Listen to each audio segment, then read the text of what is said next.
And welcome to Jeff Krinange Live, powered by Telcom. Telcom, moving with you. A very happy new year to you all.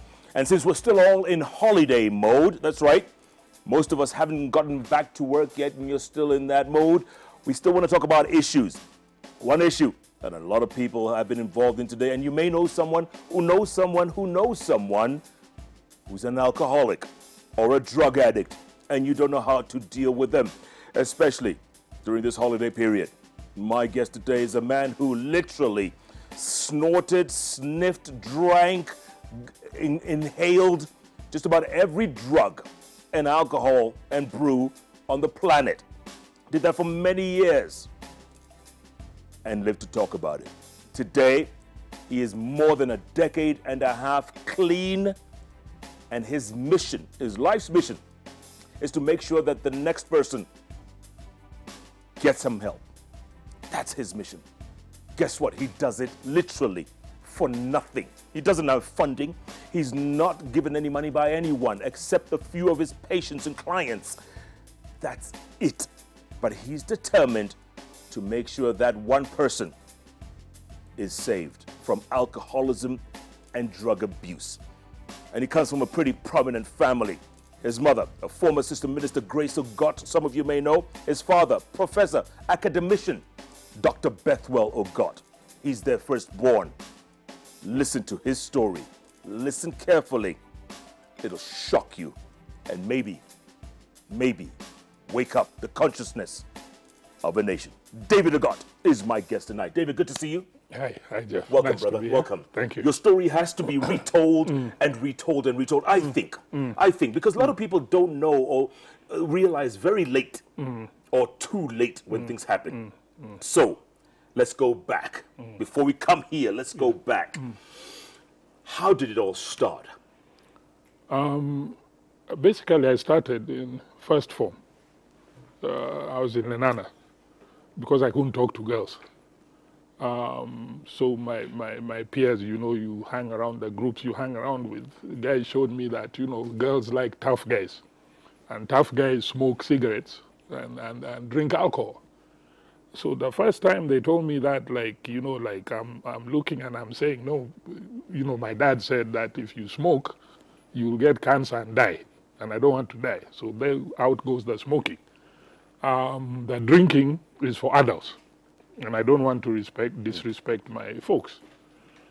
But every time we're going out, and I was very loud, and in primary, you're not bothered with girls. Girls are a bother. Even in the family, my sister, the last born, we are 4, was a bother. Go and find girls to play with. So it's boys and boys.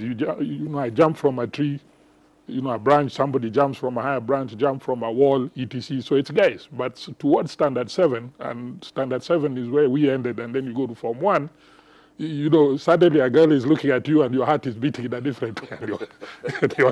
So you try to fit in? You try to fit in, and you're getting interest in members of the opposite sex. Yeah. So every time we're going out, this is now becoming a problem. And I simply cannot talk. Whatever I had planned to say disappears. So, at some point, guys used to go and smoke in the field, hide in the hockey pitch or somewhere. So at one point I said, let me try. So I took a puff and coughed like an idiot. But then the next time it was better, and the third time. And by the end of the week, I could even actually inhale. And exhale through my nose, and it looked like the movies we would see all the stars were smoking at the time. And then for alcohol, I stole some of my dad's booze when they were out of town. He had a booze cabinet in the sitting room, like a lot of people. And I didn't like the taste. I actually spat it out. So when we went out again, now I'm smoking, but I'm not drinking. And I still couldn't talk. So before going to Form 2, I actually forced myself. I would steal booze, drink, vomit, feel nauseous, get headaches, etc. But I was determined by the time I go to Form 2 that I can drink alcohol so that I get a girlfriend. And actually, by the time we were going to Form 2, I could actually drink 2 beers. So at one point, the ciggy guys didn't have cigarettes. They had weed. So I said, why not? What the heck? So I took a puff or 2, I can't remember. I really coughed. And I'm wondering, I'm a smoker. Why am I coughing? And then the plane took off.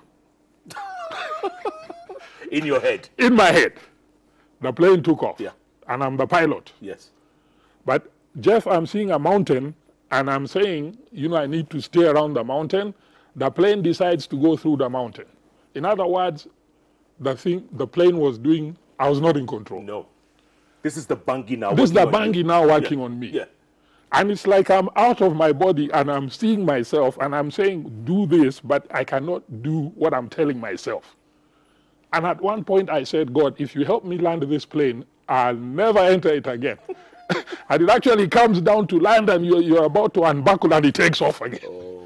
So I had a very bad experience with weed, and I actually did not touch weed until I got to Form 6. Again, after that experience. Yeah. But by this time, the alcohol is affecting my studies. And it's every day, right? No, I'm still not at the everyday stage. Okay. But it's pretty regular, like weekends we have to drink. Yeah. So I'm still in control. And I'm now on spirits. Oh. I'm now on spirits. And then we're stealing. So I started stealing. From my folks. We would get to school, roll call, assembly, blah, blah, blah. Then you jump through the window from the library, first floor, or the toilet, first floor. Jump through that, we call it parachuting. And you take off, ABC place, shoplifting was some skill we had learned in fourth form. So you're stealing cigarettes or alcohol. And remember, there used to be those miniatures, those little bottles, like the ones they have with aeroplanes. Yeah, the minis. Yeah. So you're stealing those, you're still like a quarter. I can still walk with a quarter here, between my legs. Not in my trousers, between my legs. And walk normally. And you walk normally. And you come and pay for something stupid like a packet of milk or a pencil or something. Yeah. So somebody comes out, he's got cigarettes, somebody's got booze, so you pull it all together. Yeah. Then we've changed into our CVs. So the rucksack I'm carrying, which my dad and my mom passed away, by the way, 2.5 years ago. Yes, she did. The one they think is books is my CVs, civilian clothes. So you change in the toilet, parachute, go and shoplift, charge at Jugunas, which is still there. I say I'm a shareholder at Jugunas, shareholder with no shares. But our money built that. And you spent the whole day there. And then you go to girls' schools. Drunk? You hop from... Actually, Jeff, you could not tell we've been drinking. You could not tell we've been drinking. And this is a gang of you, or? It's a gang. Now, when I got to Aga Khan, you are now, you don't know anybody. Right. So it's like you're in first form again. So there was one guy from Lenana. So of course, drew to him. Mm-hmm. And then we made a gang, again, Magnificent Seven, based on the movies. And the common denominator was we all drank and we all smoked, except one guy, Alex, who only drank, he didn't smoke. But we made him a smoker in a week. Because either you smoke or look for a different gang to join. The Magnificent So Seven. that was the Magnificent Seven, with 2 Asians in it. So a mixed bunch. So the Asian guys always got cars. One of them, I think the dad had a supermarket, so constant supply of sherry. Sherry out. What? Okay. Do your parents know anything? Do they suspect it? No. No, it's just that this guy misbehaves a lot. He's special. But there's no issue of booze or cigarettes. They can't smell anything in the house. You hide mouth fresheners, mint, chewing gum, so many ways, even at some points, onions or garlic. Okay, when things are elephant. Yeah, so okay? A-levels. So A-levels, this daily drinking business, one, even there you're hiding it. To the point that towards the end of my fifth form, me and a gentleman, one of the Magnificent Seven, who actually is my brother-in-law now, were chosen to be school prefects in waiting. Because the Form 6 guys are studying for their final exams. So the Form 5s are now pushed up. Yeah, so third term you are whatever. Yeah. And then as you go into sixth form, you just transit as a prefect. So I went to ask my old man, I need some money for, putting my stuff on the badge. I made a prefect. Which is a big deal. Yes, it's a big deal. And I could see, and I knew, I could see the guy thinking, thank you, God, this guy has finally changed. Because you're not made a prefect if you're, crazy. Correct. So even the money I'm asking for, I've inflated you know, for different colored trouser and all this and a badge and what have you and stuff on my blazer. Yes. I've inflated. Plus he gives me extra money, which I knew. That extra of, well done. Yes. You're finally Yeah, changing. he's proud of you. Yes. So I go and drink, buy my stuff, and so on Monday I'm walking in school or whenever it was, and somebody's, so excuse me, sir. I mean, I'm just walking. So somebody's tagging at me, so I check there's a young man there. So I remember, oh, I'm a prefect. Power. You've forgotten. Power. So when I put them in detention, I was told you have to come and supervise. And it's a Saturday, which means passing through town, chicks are seeing you In uniform. in uniform. And I don't like that color combination, green and Yeah. those are not my colors. Okay? So I said, no more detention. So I catch you with an offense or whatever, you give me some money, talk it to Kidogo. Give me some money, go and buy me booze, go and buy me, and you're sending a fast farmer to go and buy you cigarettes or go and buy you booze. So somebody told the headmaster and we were caught. And so you are there sitting in assembly on Friday with your chest out, you know, and you had the following prefects have been, you know, with immediate effect, demoted with immediate effect. I never told my folks. They always assumed you were So preaching. every day I leave with my blazer, what, then hide it in the fence. With my civilian stuff. Did you finish A-level? Yep. How'd you do? Subsidiaries.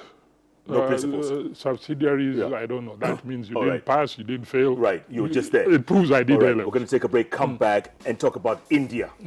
You end up in India. Oh, yeah. And what was the reason? My folks were misled that, you know, as a student, I wouldn't be able to access alcohol In India. in India. So this is the best place to send it. What a mistake. Big mistake. What's your Twitter handle? At Ogot David. At Ogot David, at Koinange Jeff. This is a story you need to tell someone who knows someone who knows someone who is an alcoholic or a drug addict. Because David Ogot just is calling it like he sees it. He's not hiding. And maybe a lot of us are in denial. This is the moment, folks. Tell a friend to tell a friend that David Ogot could have the solution. He'll tell us more about that after the break. Jeff Koinange Live, sponsored by Telcom. Telcom moving with you. Takes a break. We'll be back in a moment.